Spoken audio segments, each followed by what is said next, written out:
ಸರಿ ಏನಿಲ್ಲ ಅವರು ಎದಕ್ಕೆ ಹೈಕಮಾಂಡ್ನವ್ರು ಕರೆದಾರೆ ನನಗೆ ಗೊತ್ತಿಲ್ಲ.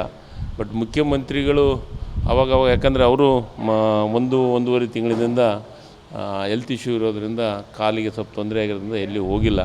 ನಾಳೆಗೆ ಹೋಗ್ತಾರಂತ ನನಗೂ ಇರೋ ಸುದ್ದಿ. ಬಟ್ ಮಾಹಿತಿ ನನಗೆ ಪೂರ್ಣ ಪ್ರಮಾಣದ ಮಾಹಿತಿ ಇಲ್ಲ. ಬಟ್ ಹೋಗ್ತಾರೆ, ಭೇಟಿ ಆಗ್ತಾರೆ, ವಾಸ್ತವ ಸ್ಥಿತಿಗತಿಗಳ ಬಗ್ಗೆ, ಪಕ್ಷದ ಬಗ್ಗೆ, ಸಂಘಟನೆ ಬಗ್ಗೆ ಕೆಲವೊಂದು ವಿಚಾರಗಳನ್ನು ಹೈಕಮಾಂಡ್ ಜೊತೆಗೆ ಮಾತಾಡಿ ಬರ್ತಾರೆ.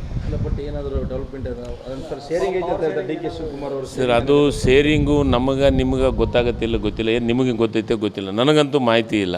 ನನಗೇನು ಮಾಹಿತಿ ಇದೆ ಅಂತಂದ್ರೆ ಮುಖ್ಯಮಂತ್ರಿಗಳು ಮತ್ತು ಅಧ್ಯಕ್ಷರು ಇವರೇನು ಆದೇಶ ಕೊಡ್ತಾರೆ ಆ ಕೆಲಸ ಚಾಚು ತಪ್ಪದೆ ಪಾಲನೆ ಮಾಡುವಂಥ ಶಿಸ್ತಿನ ಸಿಪಾಯಿ ನಾನು. ಒಂದು ಕಡೆ ರಾಜ್ಯದ ಮೇಲೆ ಡೈಲಿ ಅಂದ್ಬಿಡ್ಲೆ ಒಂದು ಕಡೆ ಡಿ ಕೆ ಶಿವಕುಮಾರ್ ಸರ್, ಈಗ ನಿಮ್ಮಲ್ಲಿ ಮಾಧ್ಯಮದೊಳಗೆ ಆ ರೀತಿ ಆಗ್ತಾಯಿದೆ. ನಮ್ಮಲ್ಲಿ ಆ ರೀತಿ ಏನಂತ ಸಮಸ್ಯೆಗಳು ಏನಿಲ್ಲ.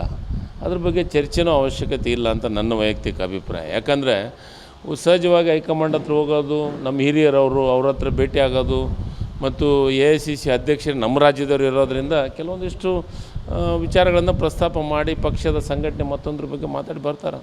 ಜಿಲ್ಲಾ ಪಂಚಾಯತಿ ಚುನಾವಣೆ ಅದಾವು, BBMP ಚುನಾವಣೆಗಳದಾವು, ಅದ್ರ ಬಗ್ಗೆನೂ ಚರ್ಚೆ ಮಾಡೋಕ್ಕೆ ಹೋಗ್ತಾಯಿದ್ದಾರೆ. ಕೆಲವು ಮಂತ್ರಿ ಸ್ಥಾನ ಬದಲಾವಣೆ ಆಗ್ತದವ ಹಿರಿಯರಿಗೆ ಕೊಟ್ಟು ಸರ್, ಅದ್ರ ಬಗ್ಗೆ ನನಗೆ ಮಾಹಿತಿ ಇಲ್ಲ. ಅದು ಏನಿದ್ರು ಮುಖ್ಯಮಂತ್ರಿಗಳು ಮತ್ತು ಉಪಮುಖ್ಯಮಂತ್ರಿಗಳು, ರಾಜ್ಯದ ಅಧ್ಯಕ್ಷರು ಮಾತ್ರ ಅದನ್ನು ಹೇಳೋಕ್ಕೆ ಸಾಧ್ಯ. ಸರ್, ಯತ್ನಾಳವರು ನಿಜವಾಗಲೂ ಯತ್ನಾಳವರಿಗೆ ಅನ್ಯಾಯ ಆಗಿದೆ. ನನಗಂತೂ ನಾನು ಭಾಳ ಅವರಿಗೆ ನಿಜವಾಗಲೂ ಅನ್ಯಾಯ ಆಗಿದೆ. ಅದು ಆಗಬಾರ್ದಾಗಿತ್ತು. ಒಬ್ಬ ಹಿರಿಯ ನಾಯಕ.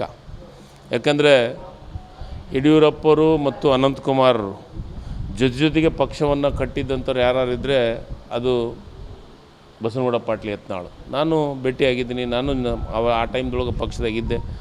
ಅವರ ಸಂಘಟನೆಯಿಂದನೇ ನನಗನ್ಸಿದ ಮಟ್ಟಿಗೆ ಆ ಟೈಮ್ದೊಳಗೆ MLA ಆಗಿದ್ದರು ಈ ಉತ್ತರ ಕರ್ನಾಟಕದ MLA ಯಾರಾದರೂ ಆಗಿದ್ರು ಅಂದರೆ ಅದು ಬಸನಗೌಡ ಪಾಟೀಲ್ ಯತ್ನಾಳವ್ರು ಮಾತ್ರ BJP ಒಳಗೆ ಆದಂಥದ್ದು. ಮತ್ತು ಎಲ್ಲೋ ಒಂದು ಕಡೆ ಹಿರಿಯರಿಗೆ ಭಾರತೀಯ ಜನತಾ ಪಾರ್ಟಿ ಒಳಗೆ ಗೌರವ ಇಲ್ಲ ಅಂತ ಅನ್ನಿಸ್ತಾ ಇದೆ. ಅಂದರೆ ಒಂದು ಗೌರವ ಕೊಡುವಂಥ ಕೆಲಸವನ್ನು ಬಿಟ್ಟು ಅವ್ರನ್ನ ಪಕ್ಷದಿಂದ ಹೊರಗೆ ಹಾಕುವಂಥ ಕೆಲಸವನ್ನು ಮಾಡ್ತಾಯಿದ್ದಾರೆ. ನಿಜವಾಗಲೂ ಪಕ್ಷ ಉತ್ತರ ಕರ್ನಾಟಕದೊಳಗೆ ಇನ್ನೂ ಹಿನ್ನಡೆ ಆಗುತ್ತಾ, ನಮಗೊಂದು ಶಕ್ತಿ ಬರುವಂಥ ಕೆಲಸ ಆಗುತ್ತೆ. ಬಟ್ ಏನಾದರೂ ಡೆವಲಪ್ಮೆಂಟ್ ಶೇರಿಂಗ್ ಐತೆ ಡಿ ಕೆ ಶಿವಕುಮಾರ್ ಅವರು ಸರ್, ಅದು ಶೇರಿಂಗು ನಿಮಗೆ ಗೊತ್ತಿಲ್ಲ. ಏನು ನಿಮಗೆ ಗೊತ್ತೈತೆ ಗೊತ್ತಿಲ್ಲ, ನನಗಂತೂ ಮಾಹಿತಿ ಇಲ್ಲ. ನನಗೇನು ಮಾಹಿತಿ ಇದೆ ಅಂತಂದ್ರೆ ಮುಖ್ಯಮಂತ್ರಿಗಳು ಮತ್ತು ಅಧ್ಯಕ್ಷರು ಇವರೇನು ಆದೇಶ ಕೊಡ್ತಾರೆ ಆ ಕೆಲಸ ಚಾಚು ತಪ್ಪದೆ ಪಾಲನೆ ಮಾಡುವಂಥ ಶಿಸ್ತಿನ ಸಿಪಾಯಿ ನಾನು. ಒಂದು ಕಡೆ ರಾಜ್ಯದ ಮೇಲೆ ಡೈಲಿ ಅಂದ್ಬಿಡ್ಲೆ ಒಂದು ಕಡೆ ಡಿ ಕೆ ಶಿವಕುಮಾರ್ ಸರ್, ಈಗ ನಿಮ್ಮಲ್ಲಿ ಮಾಧ್ಯಮದೊಳಗೆ ಆ ರೀತಿ ಆಗ್ತಾಯಿದೆ. ನಮ್ಮಲ್ಲಿ ಆ ರೀತಿ ಏನಂತ ಸಮಸ್ಯೆಗಳು ಏನಿಲ್ಲ.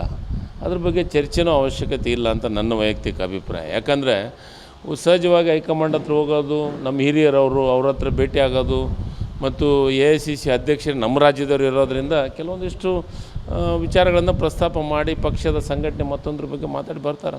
ಜಿಲ್ಲಾ ಪಂಚಾಯತಿ ಚುನಾವಣೆ ಅದಾವು, BBMP ಚುನಾವಣೆಗಳದಾವು, ಅದ್ರ ಬಗ್ಗೆನೂ ಚರ್ಚೆ ಮಾಡೋಕ್ಕೆ ಹೋಗ್ತಾಯಿದ್ದಾರೆ. ಕೆಲವು ಮಂತ್ರಿ ಸ್ಥಾನ ಬದಲಾವಣೆ ಆಗ್ತದವ ಹಿರಿಯರಿಗೆ ಕೊಟ್ಟು ಸರ್, ಅದ್ರ ಬಗ್ಗೆ ನನಗೆ ಮಾಹಿತಿ ಇಲ್ಲ. ಅದು ಏನಿದ್ರು ಮುಖ್ಯಮಂತ್ರಿಗಳು ಮತ್ತು ಉಪಮುಖ್ಯಮಂತ್ರಿಗಳು, ರಾಜ್ಯದ ಅಧ್ಯಕ್ಷರು ಮಾತ್ರ ಅದನ್ನು ಹೇಳೋಕ್ಕೆ ಸಾಧ್ಯ.